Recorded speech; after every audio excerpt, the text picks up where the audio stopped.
Hello, everyone, and welcome to another episode of Manspeak. I'm Gemma Star. So, Manspeak is an offshoot to our Heart Warrior series where some of our Heart Warriors come back and they talk for a whole other episode on a subject that they have chosen, that something they're particularly embodied in and knowledgeable about, and able to have a great conversation with you and I about. Today, I'm thrilled to have back Nicolas Canon. Now, Nicolas was our Heart Warrior number 38. He's a spiritual teacher and he's an author. So, the conversation for today is one that I think we can all improve in, and that is mastering the art of conflict resolution in relationship. So, really happy to be having this conversation with Nicolas, and thank you for being here. Enjoy.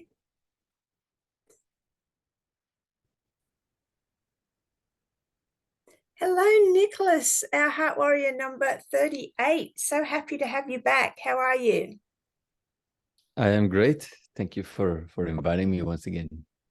Oh, this is really good because this is a massive topic and one that, we all can always, work to improve in. So, mastering the art of conflict resolution in a relationship. Where would you like to start? um, I love to start with a quote that a dear friend and like he also coaches, but he works with men. A quote that he shared with me once, and it transformed in a subtle way the way that I saw relationships. And he said, your relationship starts with your first disagreement. And I didn't understand that. And I thought back then when he first shared that with me, I was in my 20s. And I thought, if you disagree on something, that means you're not aligned and you should find yourself a better person or somebody who you're compatible with. And years later, I understood the meaning of that, which is only when I engage in conflict or in a difficult conversation with somebody, only when my point of view in some way clashes against the points of view of the person that I say I love, I am faced with the truth of where we both stand in our healing journey and in our journey of relationship. Because it's so easy, especially at the beginning. We're in a fairy tale romance. It's a honeymoon. We just met each other. It's beautiful. So easy at that point to be our best selves, but after some time or when our wounds are poked, that's really who we are. That's really the extent of our development. Same with our partners, and that's where the difficult parts of us come up to the surface, and that's when we really see if we have a chance at having a relationship, because that's when we see if we are committed, if we know how to communicate, how to perhaps say no and have a boundary without closing our heart, which is very difficult. We see also, very importantly, how the other person reacts to the conflict that is happening. And very often it's not in a way that we are very happy or excited by. And that's really when we see the kind of relationship that we have. Like, wow, we got to navigate this difficult moment together with harmony, with dignity, with respect, with love. Like, you have a relationship. But, maybe we ended up hurting each other, then we'll realize maybe we don't have much of a relationship. So I'll start with that. Your relationship starts with your first disagreement. And that's really when, before that it's a honeymoon, nothing wrong with that, but it lacks part of it's not a full picture of who we are and who our beloved is. Yeah, I love this, Nicolas. And it's so true, in retrospect, because, to see someone triggered and their wounds come up, you really get an idea of, sort of the future and, how much people are willing to either consciously, try and put in some effort or just go, crazy. So conscious relationships, like as you said, disagreements serve a purpose. We can't pretend to go through a relationship and agree on everything. So serving this purpose, what would you say is the purpose of conscious relationships and spiritual growth in relationship? So a conscious relationship is a place where we show up with a commitment not to hide from anything and not to hide anything as well. That is the core of it. It's hopefully a safe space where I commit with my partner that our greatest direction, our greatest point, or the peak that we're climbing towards is that of being conscious humans, is that of growing in our spiritual journey. And then we use our relationship as a vehicle that supports that quest. And it supports it. When we speak of a conscious relationship, it means that everything that is going on, it's manure for our growth.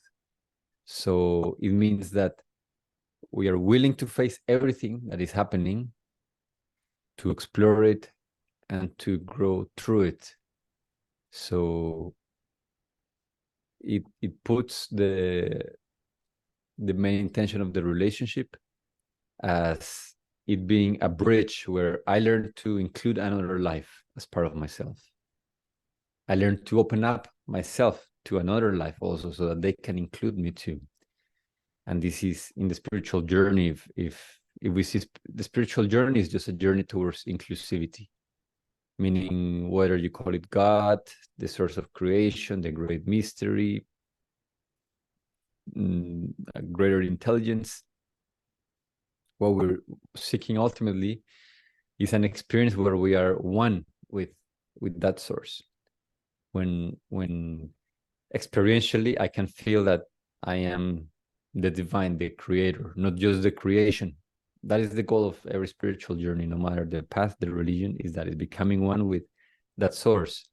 What does it mean? It means becoming one with everything, including everything as a part of me, which is very, very, very difficult. And we notice how difficult that is when we try to include one more person, because just one more person is so difficult, because that person thinks differently than me, feels differently than me, sees the world from a different perspective, let alone an ant, a worm, a tree, a rock, a mountain.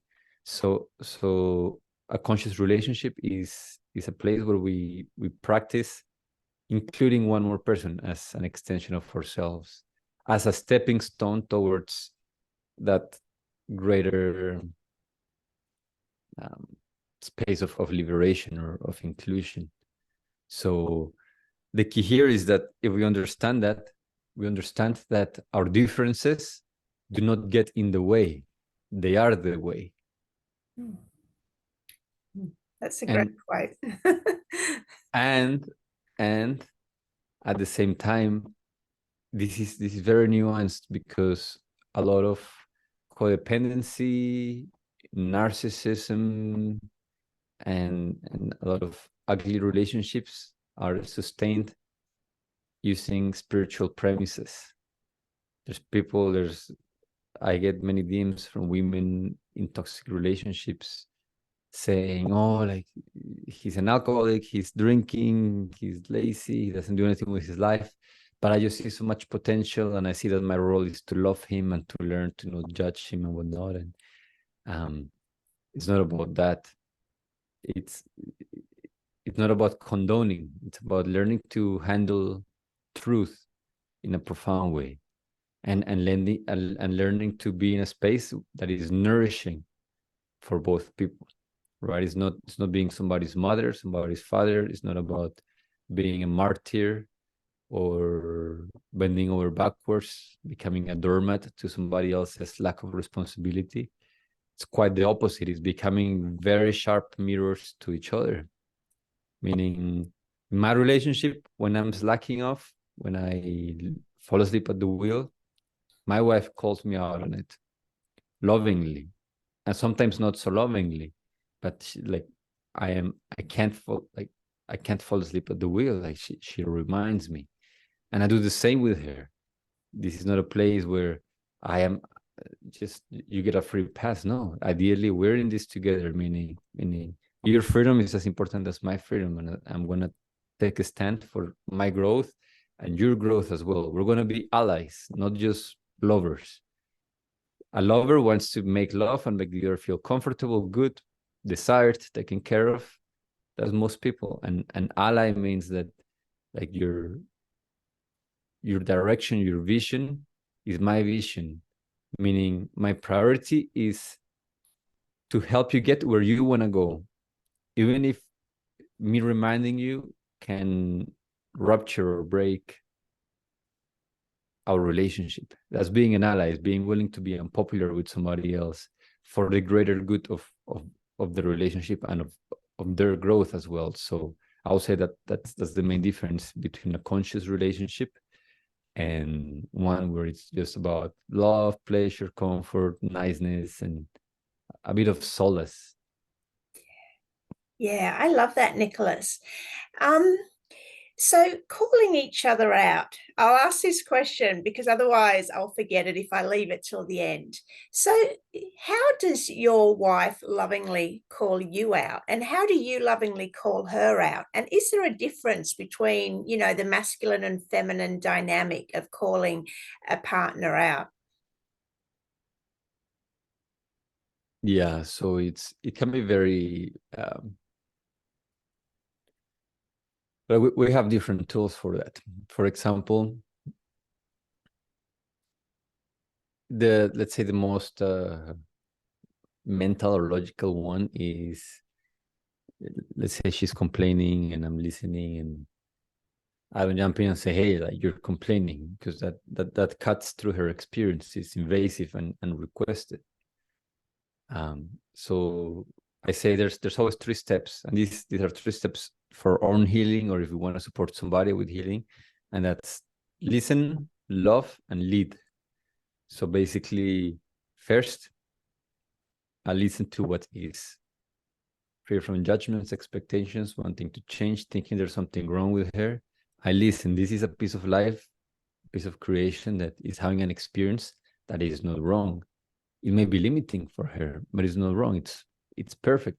It's a perfect expression of her past, her trauma, her present, her dreams, everything. So first is just to listen, to be present with the other person, especially when they're going through pain, through a difficult moment, because that's when I would rather fix her, so that I also don't have to feel uneasy about it, right?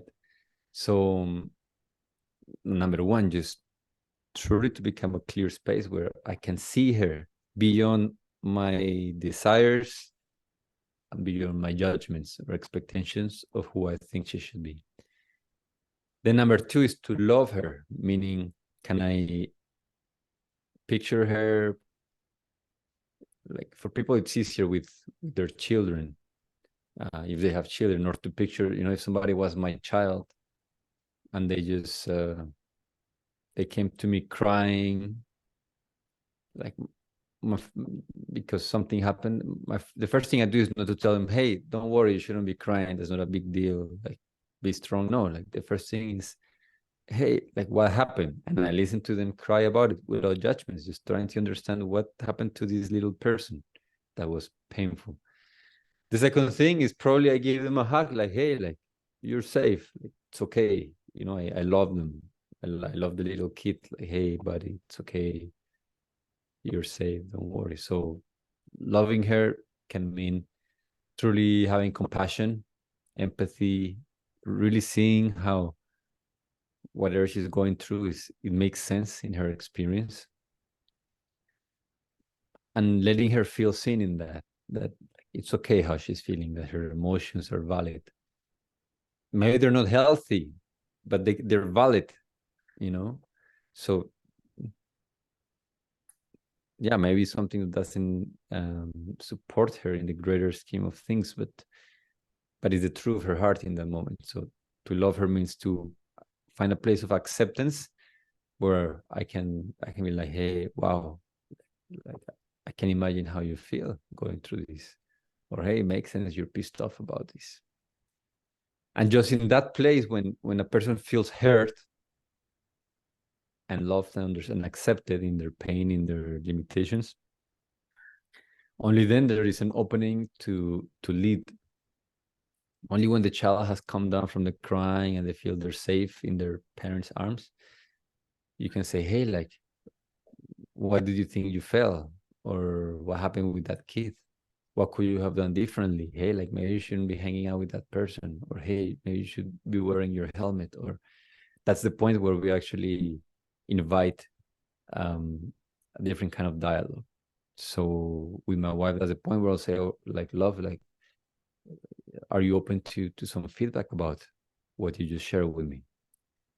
Right. And most often, if she's felt heard and accepted, she'll say yes. The problem is most people jump in with the feedback. So it's like sex without foreplay.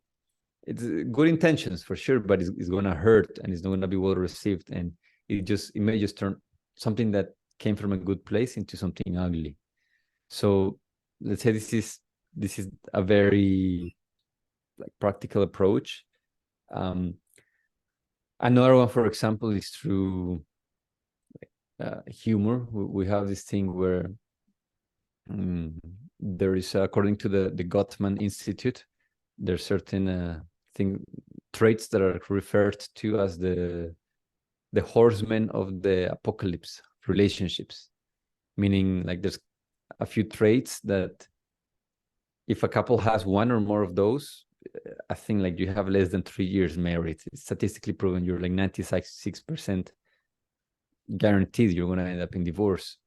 And then they are contempt, defensiveness, criticism, and I think deflection. So, if I'm criticizing you all the time, or if I share something with you and you always turn defensive, or you deflect it, you put it back on me, or maybe we're contemptuous, you think your partner is stupid, or they do something and you just roll your eyes. Like these traits are like they all sink any ship, any relationship.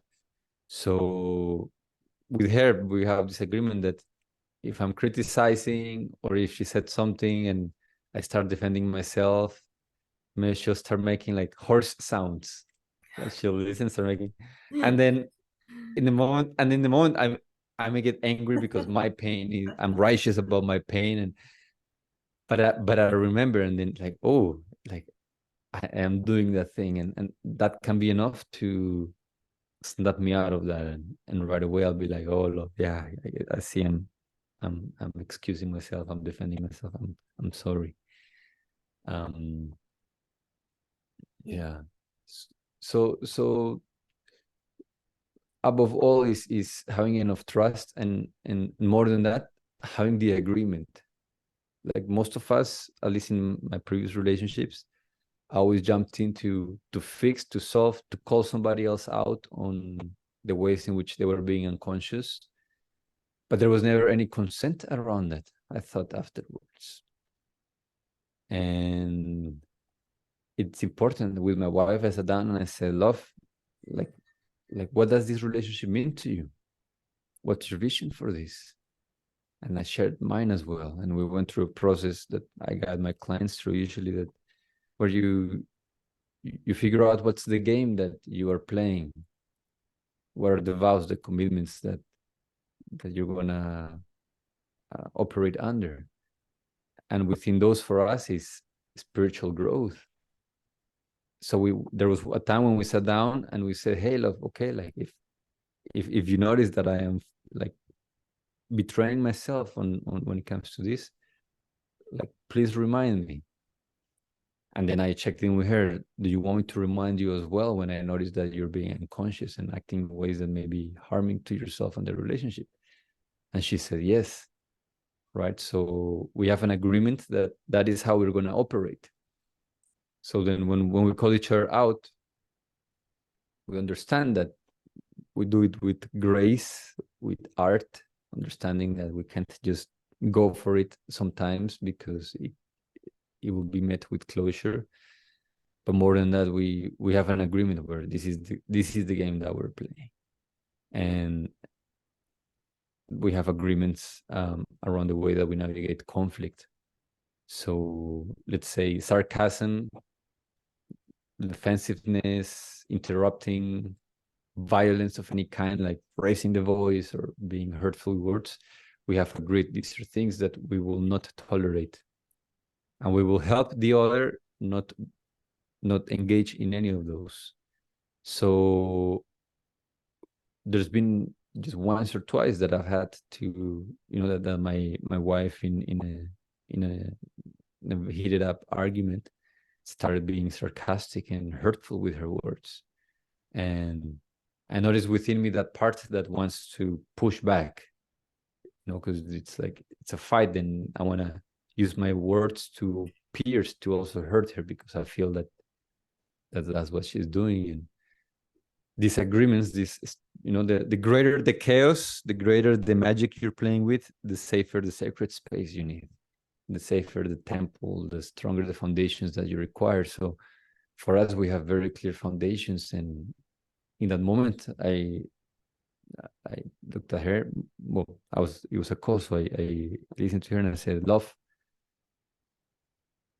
you and I have an agreement that we will not be sarcastic when we're having difficult conversations. Has that changed for you?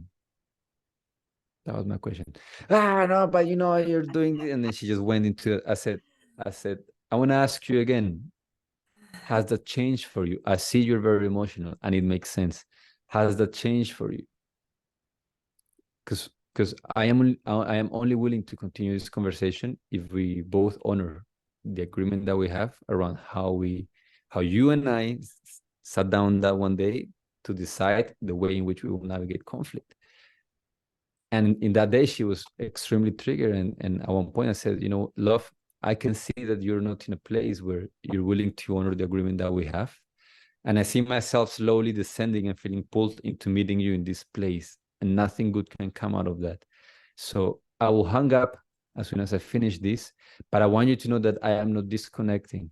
The moment that you feel ready to have a conversation and honor the agreements that we have around how we're going to communicate with each other, you can call me. I am here. Like, know that I am ready to continue this conversation until we find closure and we find a point of agreement. Just I cannot continue the way that it is right now, and I see that you're not in a place where you are willing to listen, and we're gonna go in circles if it goes like that. And I hung up, and it's not like fuck you, bye, but it's like, hey, it's more like, you know what, you need some space, you need some time. And afterwards, she appreciated that. A couple of hours later, she messaged me. She said, I'm sorry, like I was overwhelmed. I said things that were rude and hurtful. So it comes down to, at least in my relationship, to first having the initial consent, like having sat down at one point with your partner and saying, hey, this is what we are committing to. So that from that point on, you have a green light. There's an invitation where you said, I want to be reminded of what's good for me. So you can't complain about, like, why are you're not listening to me? You want to fix me? You want to tell me what to do? You're parenting me, you're coaching me. No, like, it's like, hey, we're allies. We agreed to take a stand for each other. And number two, having clear structures, then that question, like, hey, you and I have the agreements that we're going to communicate this way. Has that changed for you? Sometimes she's been the one that she asked me, she's like, hey, I can see you're defending yourself, you're not listening, you're interrupting me, like, has the agreement changed for you? And in that moment, I feel like I want to fight, but I am confronted with a truth that I agreed to. And then I'll soften, I'll say like, hey, you know what? It hasn't changed. I'm sorry, you're right. I'm defending myself. Or sometimes I've said, I'm not in a good place right now. I'm finding it very hard to not be hurtful, and I think I need to like take some space, and I'll call you as soon as I'm ready to communicate in a way that honors the agreement that we have, right? So that's those are some examples of ways in which we can call each other out lovingly. Now you said about the masculine and the feminine. My wife does something that I think is like genius, and is that the feminine can call the masculine out through her heart, and through opening and sharing her heart in that moment, because it becomes like a compass, direct feedback loop that if there's a little bit of love in the man's heart for his partner, or in the masculine person's heart for their partner, like the shift is going to be immediate. Like there's been times that maybe I'm in my laptop working and my wife comes and tells me something, and I'm maybe stressed or tense, and I looked at her and I say like, I'll talk, like I say something in a way that comes out rude, that was not very compassionate perhaps, and she could be there and say, hey, we have an agreement to be kind to each other, had a change for you. Or she could be like, okay, how are you feeling? She could go through the listen, love, and but what she does is bypasses all of that, and then maybe I say something, and what she's actually feeling in that moment is sad that that like I've kind of pushed her out of my heart because I am busy. And out of that sadness, many women get angry and they want to attack or tell, you're working too much. They want to put it back on the guy because they don't want to deal with their own sadness, their own grief, where maybe they don't feel loved, they don't feel appreciated, they don't feel desired. So anger covers that, and you're working too much, instead of saying, hey, like, I feel sad. So I'll say something, and she has this thing where when what I do, what I say is painful, she goes like this, like she makes like, and sometimes she exaggerates it, and then she starts kind of like walking out of the room like this. and I look at that, and first I crack up laughing because it's like a caricature, but it also tells me everything I need to know about how what I said just landed for her. It tells me in one gesture, like I feel sad. In another gesture, I see I am sad, and I'm like making a little bit of a joke out of this. In the same gesture, she's also conveying to me like I want you to see that this made me sad. So it's everything. It's feedback, it's openness, it's vulnerability, it's humor, it's ownership of what she's feeling. And there's been so many times that she does something like that, or I say something, and I see her, like her face just goes, like when you're with a kid, especially with a baby, and maybe you said something that they're smiling, and suddenly maybe you scare them, their whole face shifts. They're not hiding their emotions, and right away you're like, ooh, I did something, I was too loud, I was too scary. You're like, no, sorry buddy. You kiss them, you hug them, as that's being vulnerable.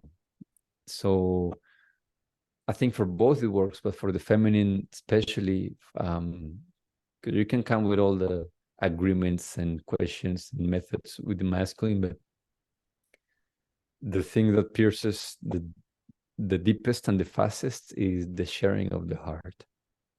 It's because the greatest calling out that that the feminine partner can do for the masculine is not to tell him like the greatest way in which a feminine partner can evoke her man's or her partner's leadership, care, is not through shaming, judging, attacking, or to like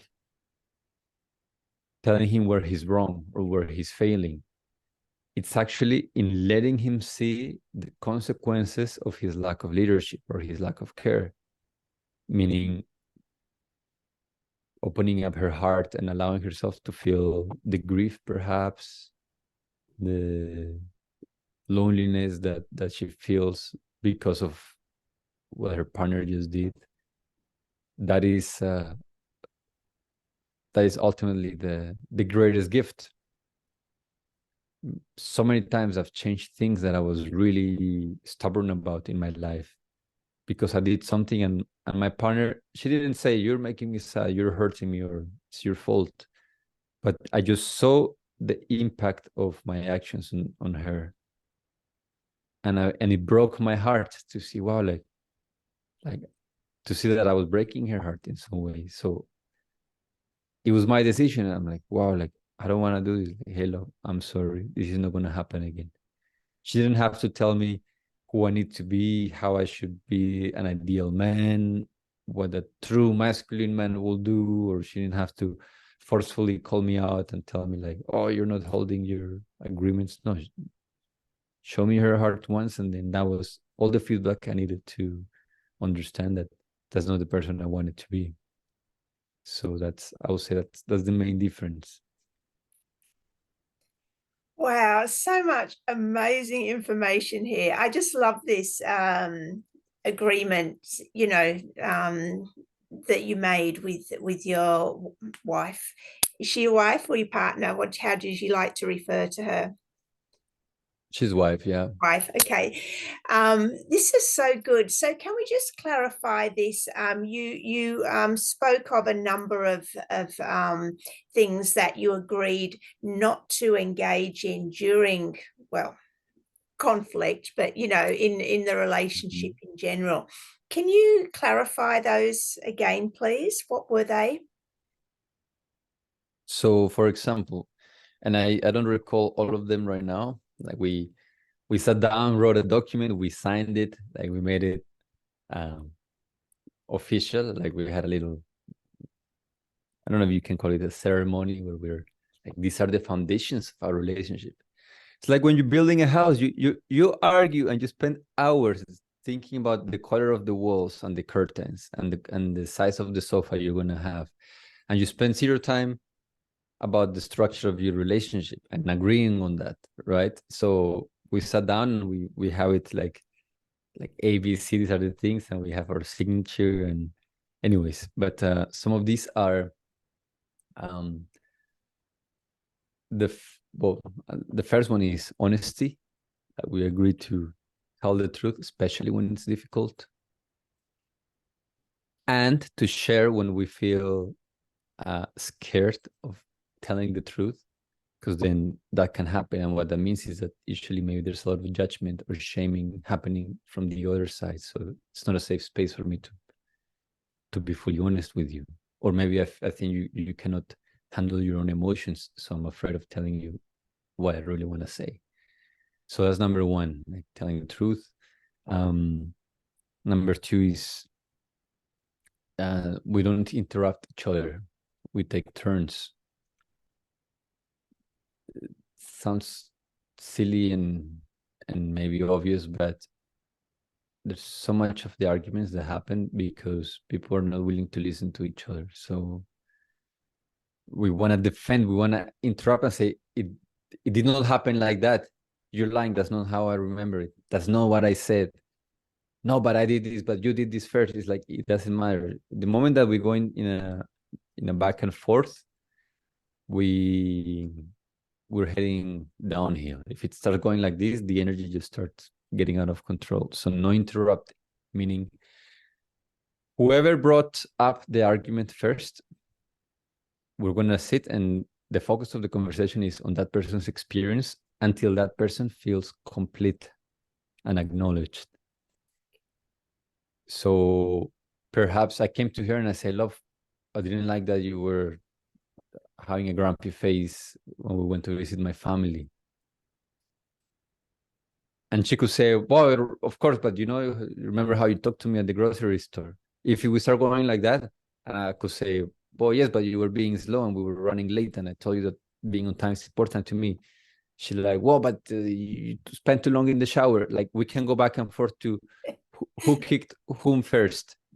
And no, like kids, like he punched me first, she did it first, and nobody feels seen. It just turns ugly. So even if I started the whole argument, even if I came out, I pushed her, and then she got angry, and a few hours later I said, love, why were you so angry at me? We're gonna sit down, and whoever brings up the pain the first, or the discussion first, we focus on that, regardless of what went on first. Once they're done, then we can say, hey, all right, like, then we take turns, like, hey, okay, can I share with you how my experience of this was, and also a bit of where that came from?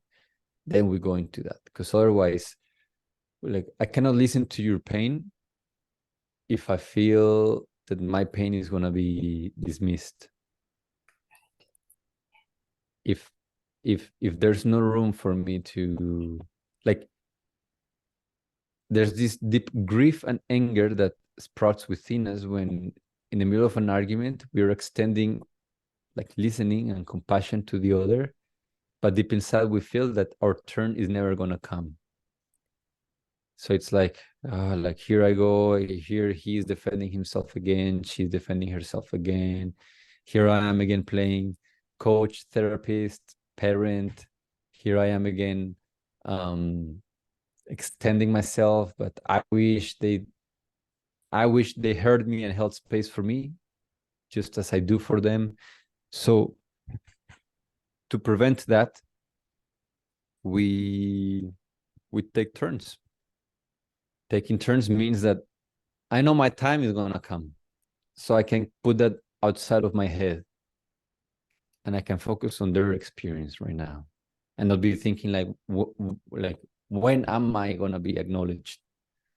That question of what about me, what about my pain, is at the core of most relational dysfunction. What about me? What about my pain? What about it? It can wait. If you wanted it to be dealt with first, you should have spoken up first. That's it.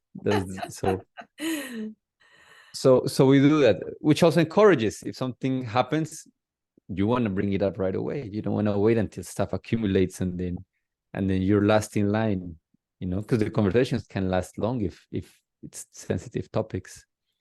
So that's another one. We don't interrupt each other.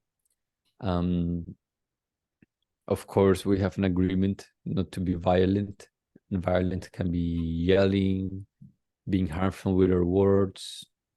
It can be being dismissive with our body language, or being sarcastic. So we have agreement not to do that. To make sure we don't go to those places. Defensiveness, understanding that our role is not to justify why we did what we did, but to understand why what we did caused pain to the other.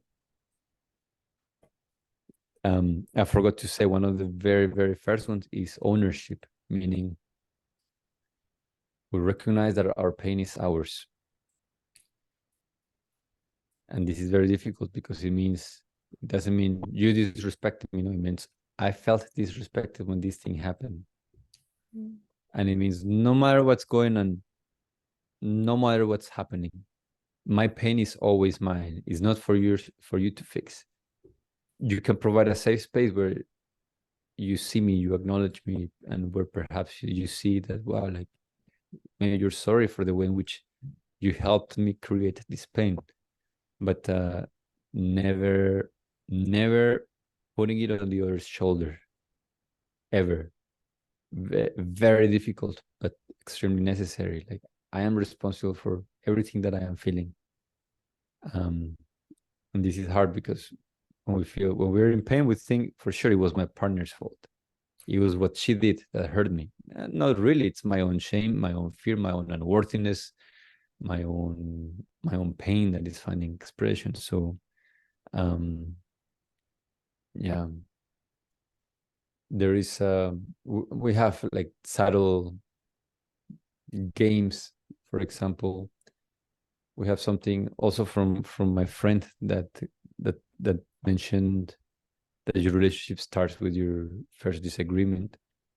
He came up with something called the Hugout, and it's like a timeout, but basically anyone can call a Hugout at any time of the day, whether you're arguing or you're fine. Doesn't matter what's going on. You can call a Hugout at any time, and it is sacred. It means that if somebody calls a Hugout, like, of course, if possible, you drop whatever you're doing and you run to the other room or where they are, and you give them a big hug for at least 2 or 3 minutes. Not one, and that's it. And you stay there. And this is profound, because our greatest point of pain during a conflict is that we feel we've been thrown out of our beloved's hearts. We feel we're their enemies. We feel we're against each other. So it is vulnerable when we are disagreeing for anyone to call the Hugout. But it is like it's like the white flag. It's like a reminder, like, hey, I still love you. I still want to be close to you. And I can see how that we're separated. So there's many times that my wife has called it, and I'm grumpy.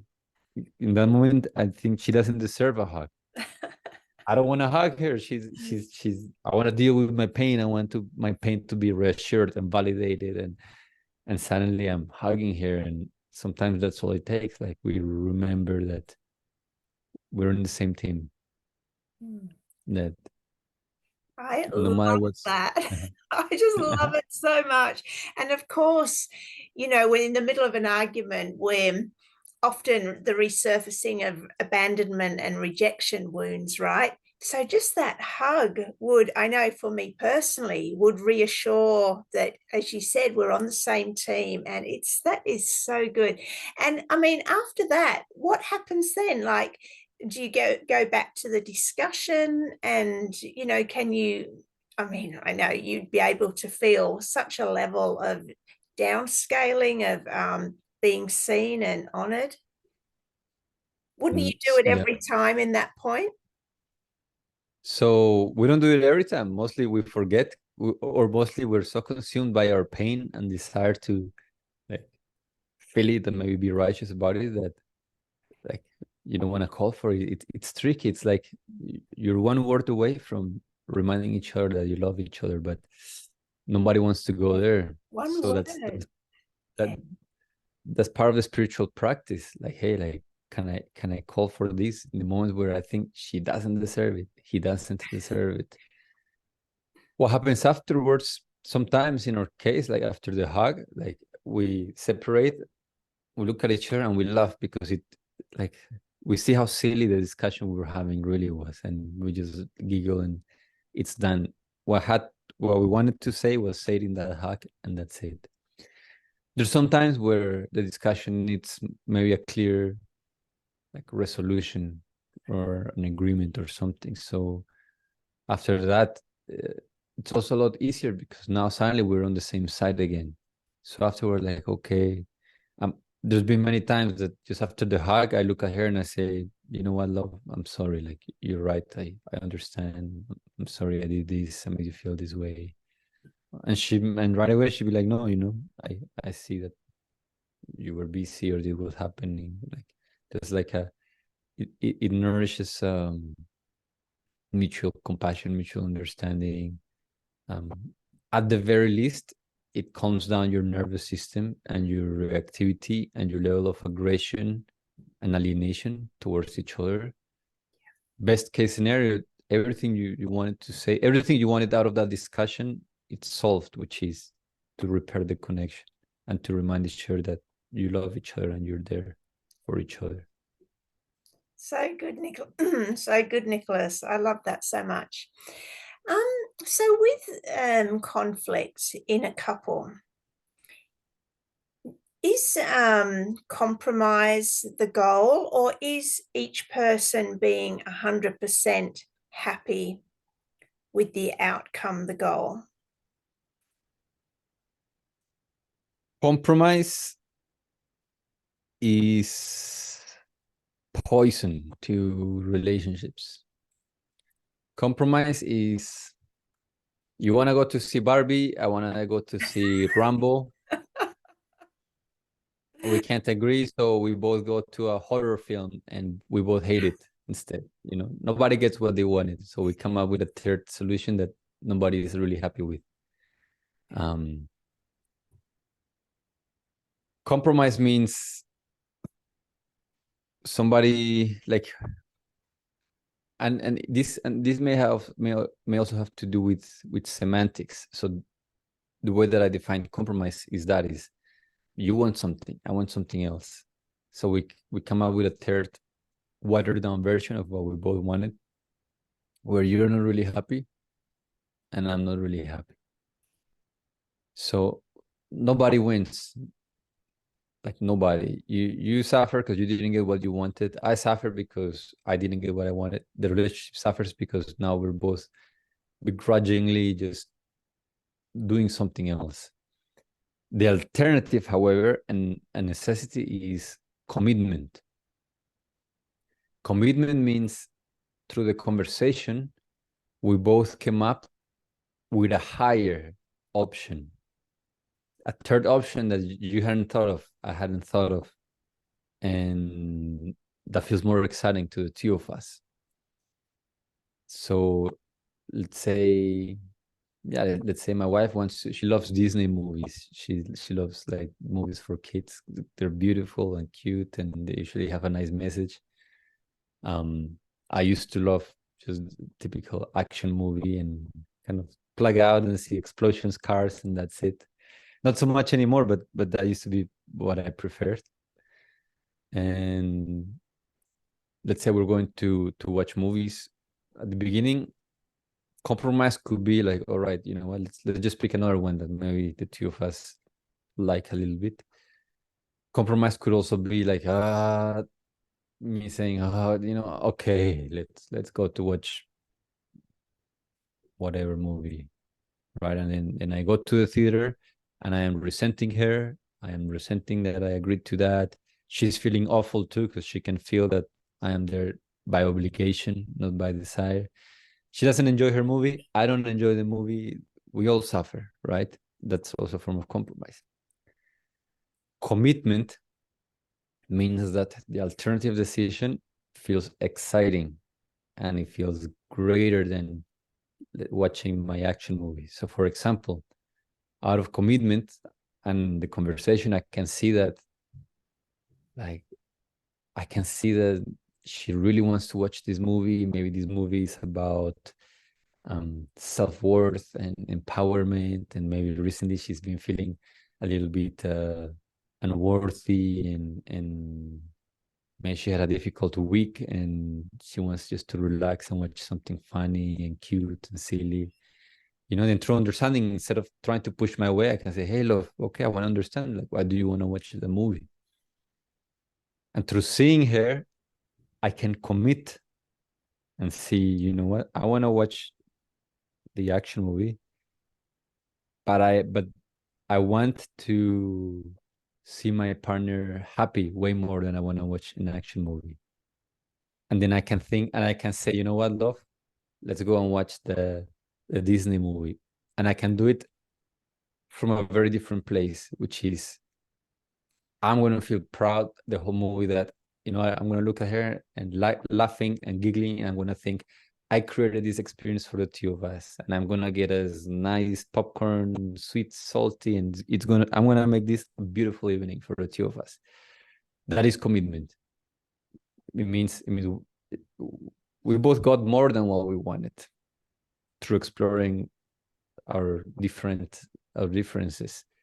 Compromise means one or two of one or both of the people settle down for something out of obligation.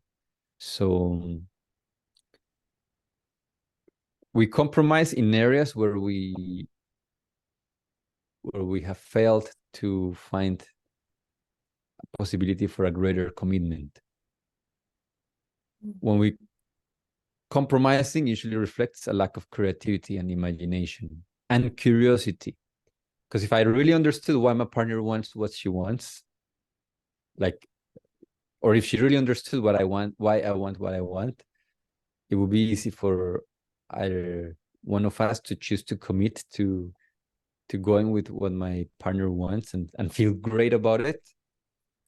Or it would be easier to have curiosity and say, hey, like, wow, I see that you want this, I want that. Like, how about we do it this way? And we come up with a solution that nobody had considered before, that is more exciting, more alive, and that has no, like, so the feeling of obligation is a disease, is ugly. You, if you know, if you receive flowers by your beloved, it's beautiful.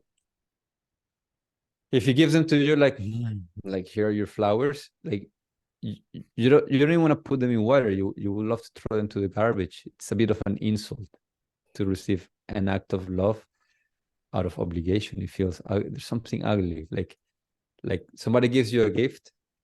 This is beautiful. Somebody throws it to you, like here's the thing you wanted. Like right away, like you probably don't even want to wear it or open it. You think you feel like disgusted by that. So in relationship, I think it's important to notice when we compromise, when we go with this energy of because that's an area where we are avoiding leadership and responsibility. And where we're cultivating resentment. Okay, I'm just gonna go. We always go to the movies she wants to watch, and we never do what I want to do. And like compromise leads to resentment.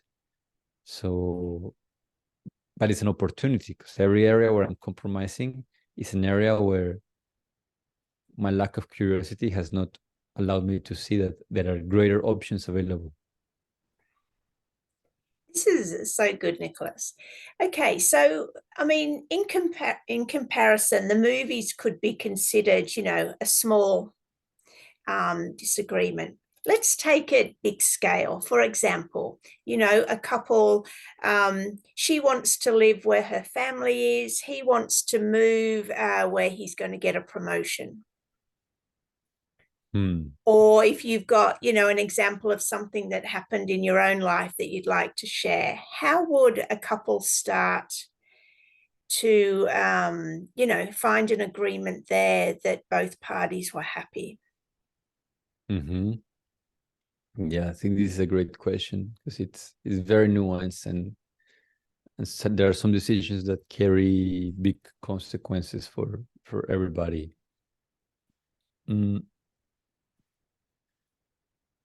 The key there first is I'll start by massive amounts of curiosity from both ends. Because let's say you want to move where your parents live, and I want to move to a place where we can make more money, where I can get a raise. The main problem is the moment that you come and you tell me I want to live near my family, there's a closure in me where I feel like your desire to live, that your wants are against mine. And I say, well, but then how am I gonna advance my career? I want to live in this place because there I have a chance to network and have a better job. And the moment that I say that, you feel like oh, like he wants to force me to be away from my family, and both people start pulling the rope in their own direction. Nothing, like there's never going to be a solution from that place, from a place where we both want to pull in our own direction. However, commitment starts with curiosity. Let's say you say, hey, I wanna move close to my family. I will start by really understanding, like as deeply as I can, why that's important to you. I may ask you, oh wow, like how come? Why is that important? Oh, my mom is sick, my dad is sick. What does it mean to you for you to be around? And do you have siblings? how often do you want to see them? What's, and in that conversation, first we go past a lot of assumptions. Maybe you just want to feel more connected to your family because most of your life you were distant, and maybe they recently got sick and you want to be able to be there for them more often. Okay, so now understand the core of what you want. And maybe you can say, okay, love, yeah, because I was thinking I wanted to move to this other place because I have a greater job opportunities there. And you may ask me, like, why, why is that important to you? And I may share with you, you know what? We have kids, or we want to have kids, and um, or we have debts, and this is this kind of parent I want to be, or I want to earn this much money so I can invest in this, so that in 10 years instead of 25 we can retire and I can spend more time with you and with the kids. Maybe that's my vision, right? Or maybe the job where I am at, I feel like really disheartened, and maybe I tell you like, hey, I feel a bit depressed about what I'm doing for work right now, and it's killing me from the inside, and I want to be able to provide a good life for us and without losing myself in the process. Like just now, like the first step has to be we both reach a point where in our heart what's important for our partner is just as important for us.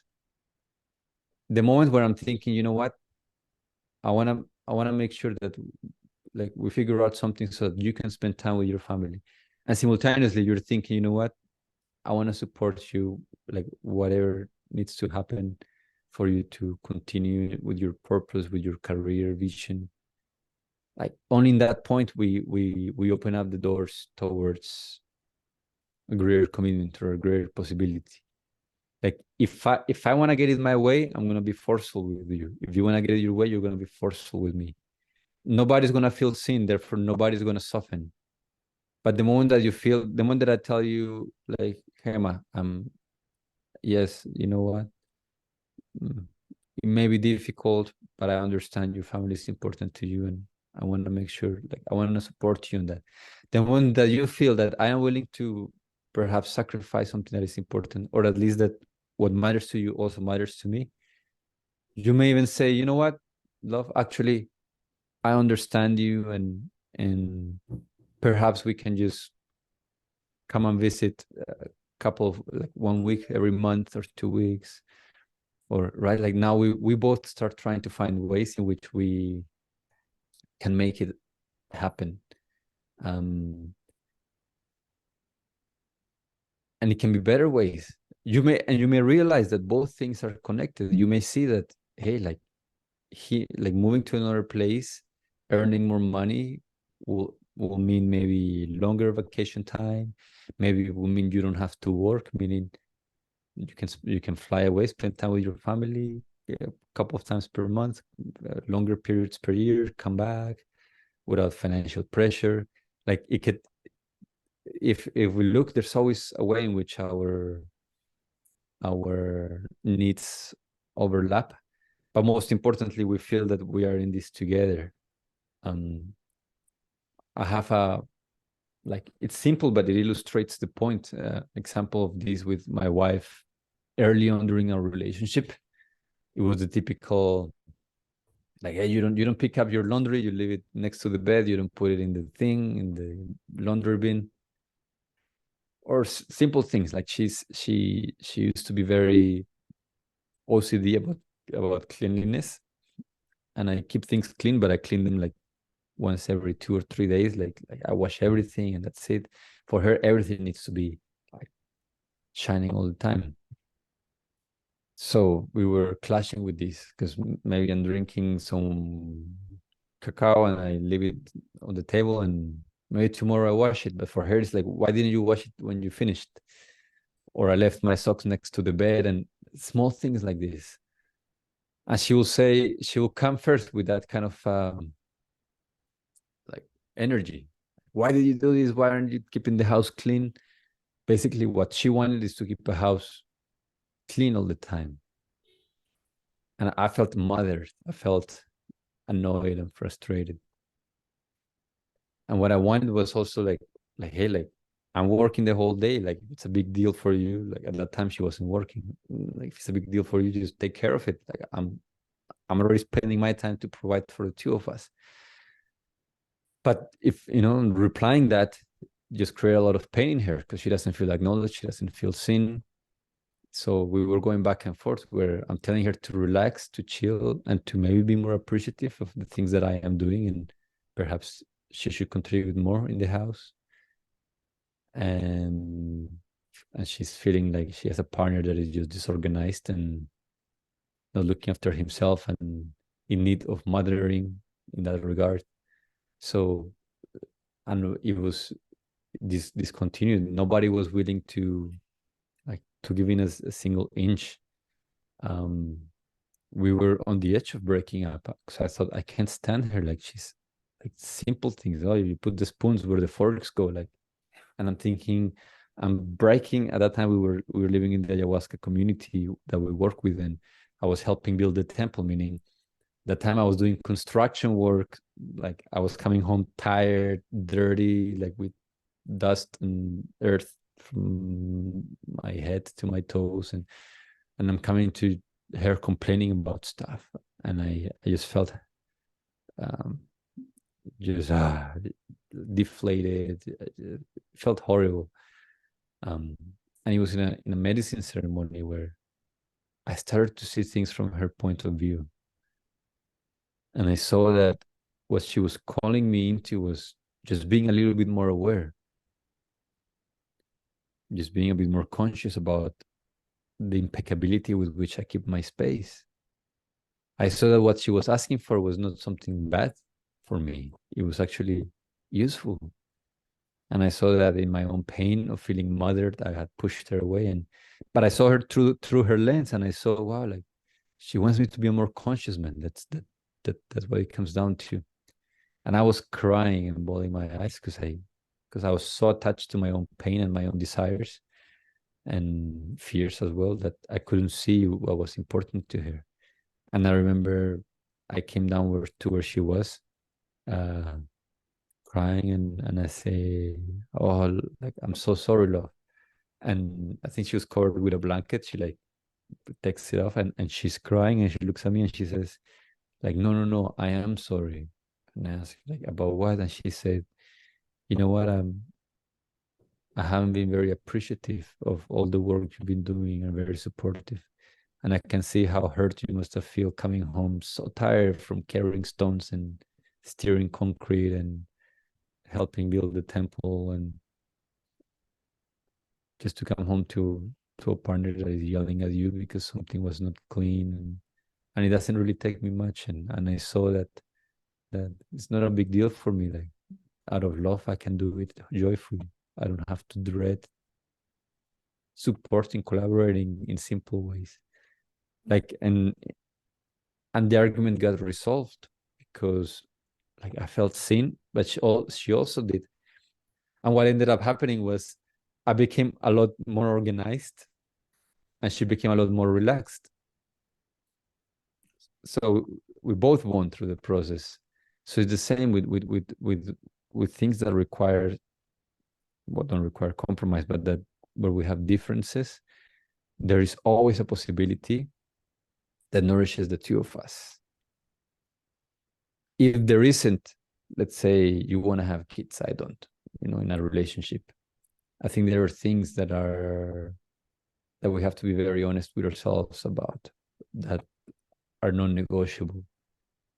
And maybe a person wants to have an open relationship, and the other one is ready for genuine commitment and the stability of a family. And in that point, maybe it's just a matter of realizing that, wow, like that the most loving thing we can do is to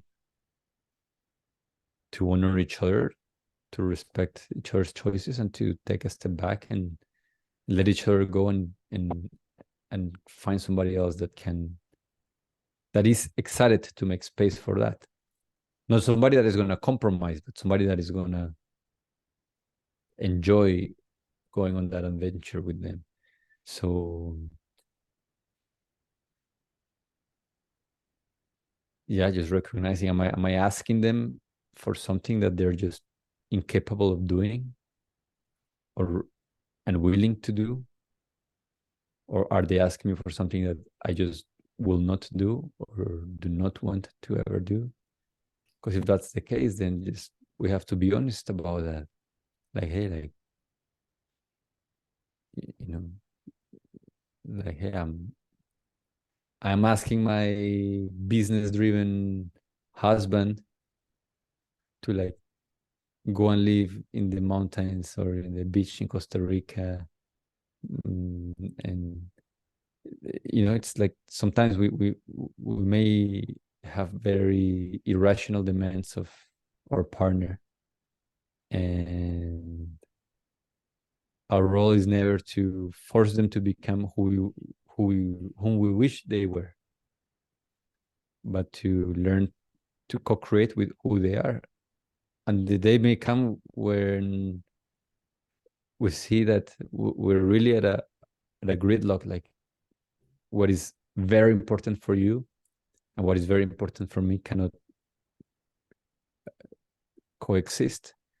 It is rare, I think, wanting to have children or sexual exclusivity are some cases where this can happen, but generally there's always a way in which we can find greater solutions. Yeah, I'm trying to think of extreme examples, and I've thought of a couple. So, for example, with children. Obviously, it'd be ideal if you could discuss all these things before you have children, but we all know sometimes children arrive without planning. So things like vaccinations, circumcision, I mean, at a lower level, what school they're going to go to, but there's some things that there's only like vaccination, like especially with what's happened the last 3 years. We're on YouTube, we won't get into all the details, but things like that, they could be life threatening. Mm-hmm. And Yeah. and usually people are pretty set in their ways as to which you know side of the fence they're sitting on with that. I mean, something like that. And the child's obviously already in the world. So someone is going to get their way and someone is going to be feel bitter about it. I mean, what do you do in that case? Mm-hmm. So yeah, that's a tough one, and that's why having children, like, yeah, of course, if by the moment you are in that situation, there's been a lot of unconsciousness that led you to that point.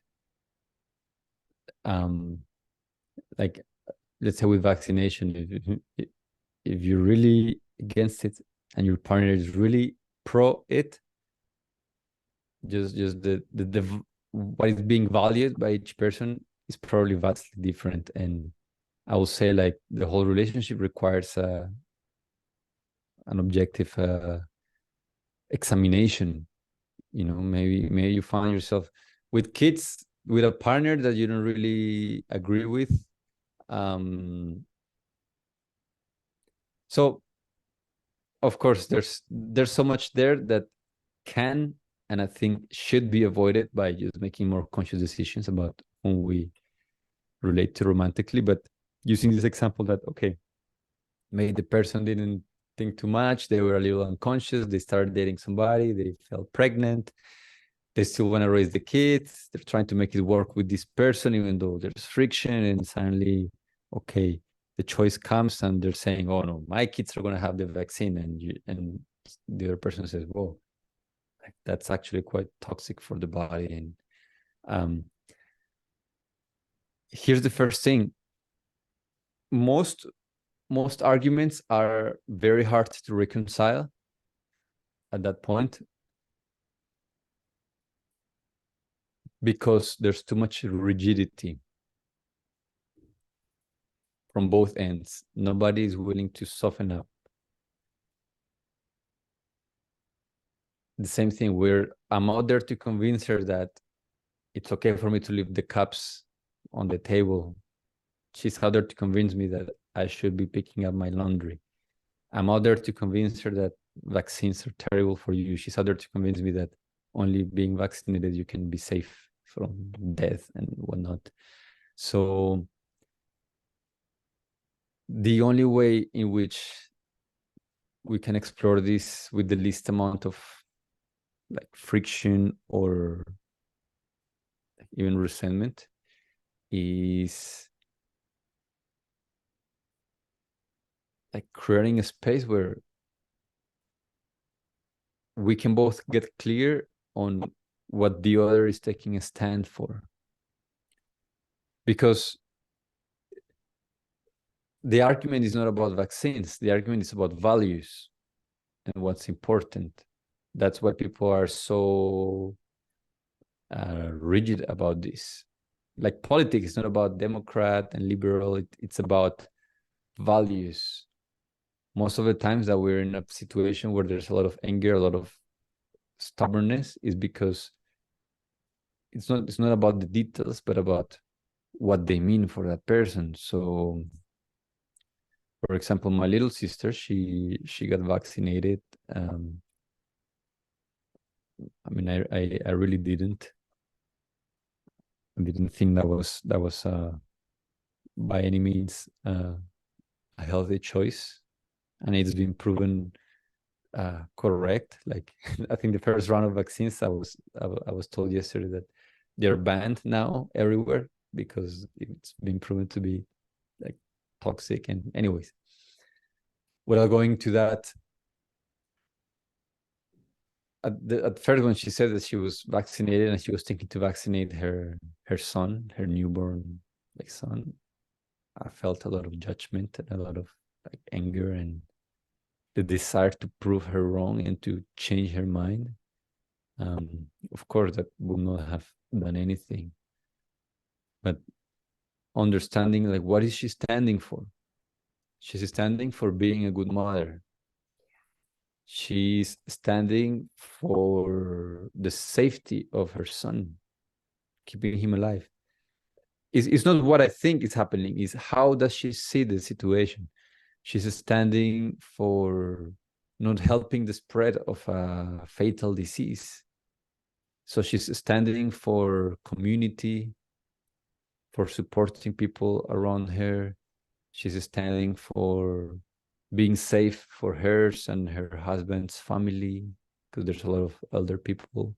So the first step that we need to take, and it's important that both people take it, is that every time we have a strong judgment, it means that we fail to see what the person is actually standing for. You know, when I say, oh, you're too lazy, maybe I don't see that you're standing for ease and for being relaxed and taking life at a slow pace. If somebody says, oh, Nico, you work too much, you're a workaholic, perhaps they don't see that I'm standing for impact at the world level, or they don't see that I'm standing for legacy, or maybe they don't see that I'm standing for providing a comfortable life for my family. So in these cases, the first thing is really getting clear on like what are we standing for. And let's say with the vaccines,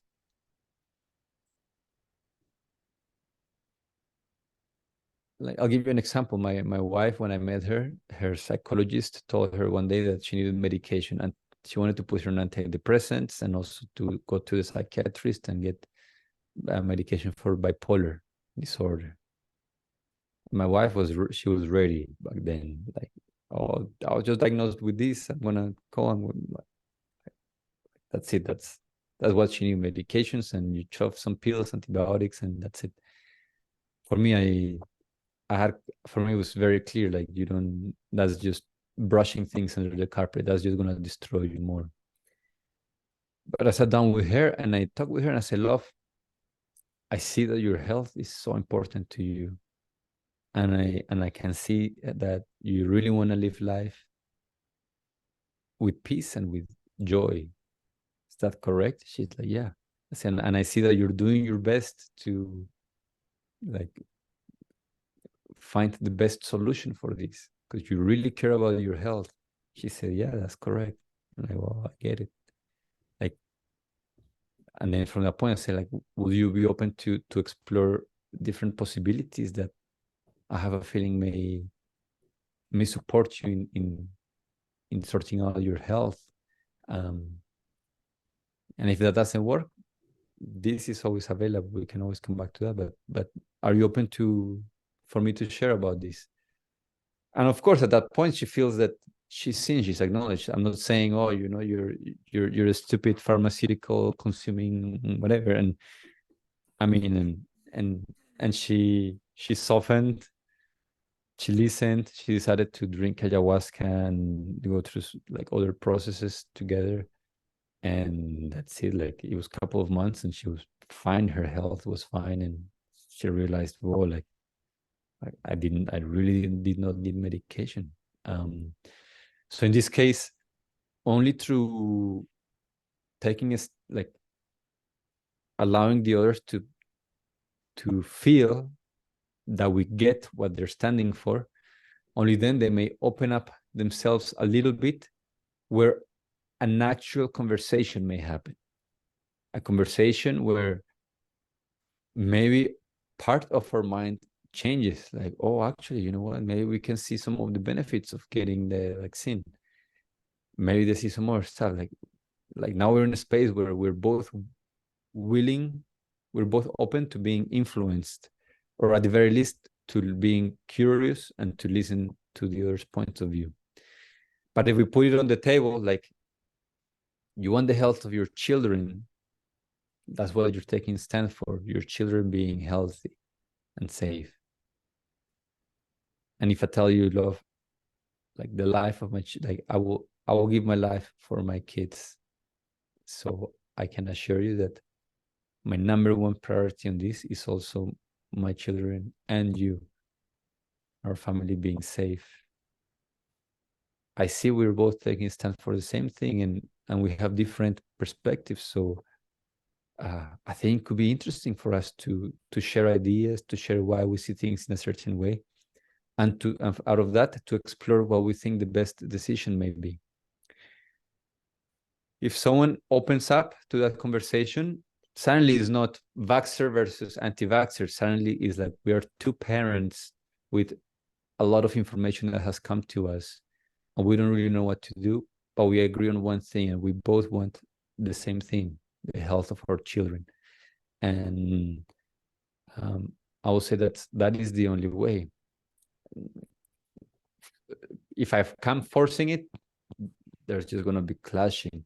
So the first thing is we need to soften up the space of conflict.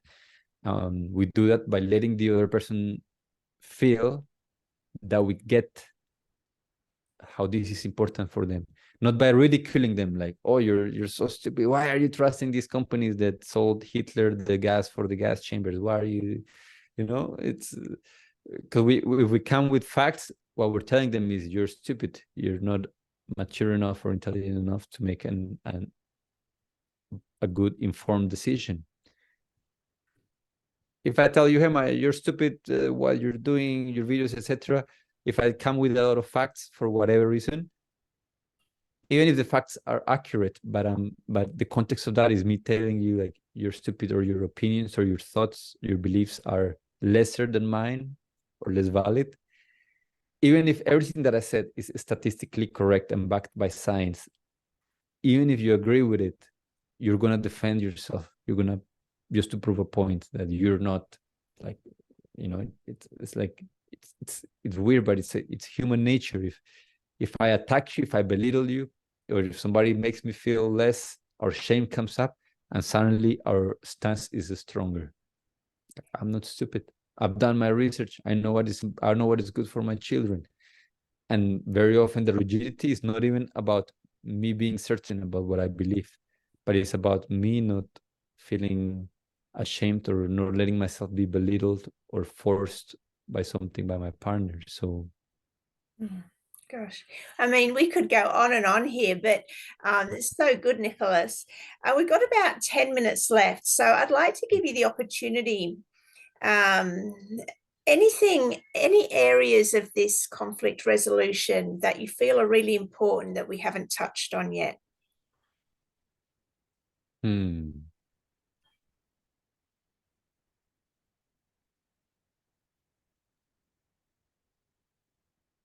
I would say a couple of things come to mind. One of them is understanding that when a conflict is heated, it's never two adults having it. It's two wounded children. Somebody's throwing a tantrum and somebody else joined. I like that. And just imagine, like, most people go at solving their conflict like this. We're having a conversation. I tell you, oh, you know what? I spoke with my ex-girlfriend. Maybe you felt triggered. And you throw yourself in the floor and you start kicking, screaming, and crying and angry. Ah! And then I come to you and I say, Emma, you're not listening. You're not validating my emotions. And you're like, hey, why are like the level of maturity that I am demanding from you in that moment is not where you're at. And we get frustrated. So it's important to understand, because very often we expect for our partner, we expect to have a mature conversation between two adults, find some resolution, but we forget that if the other person is triggered, the developmental stage from which they're replying and operating, it may be 7 years old or less. So we're talking with a child, and sometimes a child that cannot listen because they're throwing a tantrum. So it's important to keep this present, because I mean, this doesn't excuse. This is not a mean to say that anything goes and then nobody should be accountable or responsible for their emotions because it's my wounded child. It's not about that, but it's about understanding that in a moment of pain, we can look at our partner, even the body language, the posture, the face gestures. If we pay enough attention, we can see with some accuracy, like the age, the developmental stage from which they are replying. The more violent it gets, the more that it can be maybe pre-verbal. You know, the more that their body gets engaged, it means there's less there's less cognition and communication available to them, meaning it's touching something that is quite early, like young in their wounding. So we can see like people turn into kids, and of course this doesn't excuse somebody from learning to regulate themselves, their nervous system, to take a deep breath, and but it can allow us to know when it's about time to enter. I don't want to say a battle, because it's not, conflict is not a battle. We're on the same team, but to enter a disagreement. Like with my wife, I've seen it. If she's like altered, I see it. Like, I'm expecting mature responses from a 5-year-old. It's not gonna happen. It's gonna annoy the 5-year-old, and it's gonna frustrate me. Maybe I feel relaxed, and I feel like I'm fine holding space for the tantrum. Then that can be useful. Then that can become a bridge into her, like venting out some deeply rooted pain. And once it's out, she'll come back up to the present moment and meet me there. And honor the agreements that you've made, right? So it all ties in. I love this. The agreement Mm-hmm. that you made, even when someone is, really triggered, just gently reminding them of the agreement. And if not, I think you said to take some space, right? Mm-hmm. And noticing the same for myself when I'm very triggered. If she's triggered and I'm triggered, or I'm getting triggered, nothing good comes out from two triggered people having a conversation. Nothing good. So important to have our own tools to regulate our nervous system. That is at the core of it. My ability to soften my breath, my heart, my body, remain open, not closed, when having a difficult conversation, like that ability to loosen up the tension that comes when we're having a conversation that is difficult, is going to determine how masterful I am at navigating that difficulty. So the core of that is for the partners to each take responsibility, but also notice when my partner is throwing a tantrum, there's not the moment to expect them to be rational and careful with their words and well put together. That's perhaps the moment to give them some space, to say like, hey, I can see you're very, very altered, and it's probably difficult for us to continue this conversation right now, but I'm happy to continue a bit later. And finally, to wrap this up, is a lot of people think that they have relational issues when what they have is, most of the arguments are never relational. They are our own wounds that are finding expression through the relationship. The relationship just becomes like the play through which our stuff comes up to be seen. But I've seen it. Like, one for me was like not doing enough since I was little, feeling like I never did enough in school. My parents were never fully pleased, even though I got great grades. Like, it's never enough, never enough. With my partners, I always felt like nothing I do is ever enough. Like, nothing I do is appreciated enough. With my wife, that's been part of that. Like I can't win with you. Nothing I do is enough. That's part of my wound that comes, and this like sadness and rejection.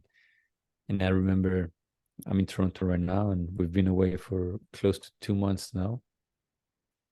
And I was working, and there were some days that the day ended, and I felt like, like I didn't do enough today. Like I could have done more in work, and I caught myself in the loop, and I realized, usually I put this on my wife. Like, she's not appreciative, she's not recognizing all I'm doing. And I saw it's really not about her. I saw like every area of my life is tainted with I am not doing enough. And when she's not around, I put it on work, on whatever is nearby. So it's important for us to understand that most of the pain that comes up has nothing to do with our partner. They gave us just a good excuse to bring it up, but it's ours. And on that note, a lot of people that I work with, one of the first things that I ask them is about, what's your daily ritual? What's your diet like? You're sleeping poorly, you're not moving, you're eating a lot of sugar, processed foods, drinking, and you think your partner is like annoying, and you feel disconnected and irritable, and it's like maybe just your hormones are wacky, and you're very volatile because your body is dysregulated. So I'd say, in my relationship, I take great care of what I eat, how I sleep, how I move. And this is as an act of devotion for my wife and for my relationship. And she does the same, and she knows, and we've seen it. We have tested it. There's times that she's grumpy and annoyed, and she's like speaking harshly, and I look at her like, "Oh, what's going on?" And she's like, "Oh, actually, I've been eating a lot of sweets today, and I can see how that's like I feel more anxious, and I feel more annoyed, and have judgments, and now that creates a clean container where we can sense what's going on within us, and we don't put it on the other as much." So I'll wrap up with that. The best form of love, and also one of the best ways to prevent or soften our arguments is what happens outside of them. If you're eating well, sleeping well, doing exercise, moving forward in what's important to you, you'll see you're far less triggered. You care a lot less about what your partner is doing or not doing. And when a difficult moment comes, you're chill. Like you have way more space and capacity to like, all right, love, come here. You can hold them, or you can listen and say, oh, you know what, you're right. I'm sorry, and it can be smooth. But if your system is dysregulated, you're just dying for a fight. You just want to get into a fight with somebody, and your partner will always give you many reasons to do that. Nicolas, honestly, this has been one of the best conversations because so many just really good strategies and insights. So very grateful. Thank you. Please let people know where they can find you and what you offer from, Yes. and you've got a book as well. If you've got that close, feel free to show it and share it. Yes, I don't think I have a copy close to me. The book is called Grace, No Bullshit Journey from Pain to Purpose. And that book is kind of like 101 of healing. It teaches people the process of listen, love, and lead, but internally, how we can embrace those parts of us that are in pain and transmute them into, and actualize them into purpose, into power. So I recommend that book for those that don't know my work. That's a great start, and it comes with a link to access some free resources. So it's like a mini course that comes included with the book, that a lot of people have messaged me saying that they loved. It's very practical. So that's one thing. Otherwise, I'm on Facebook at Nicolas Canon, Nicolas. So no H, and Canon is Canon. Same on Instagram at Nico Canon, and then underscore. Social media, that's it. I have a website with a journal. It's nicocanon.com. What I offer right now is I do relationship coaching for individuals or couples.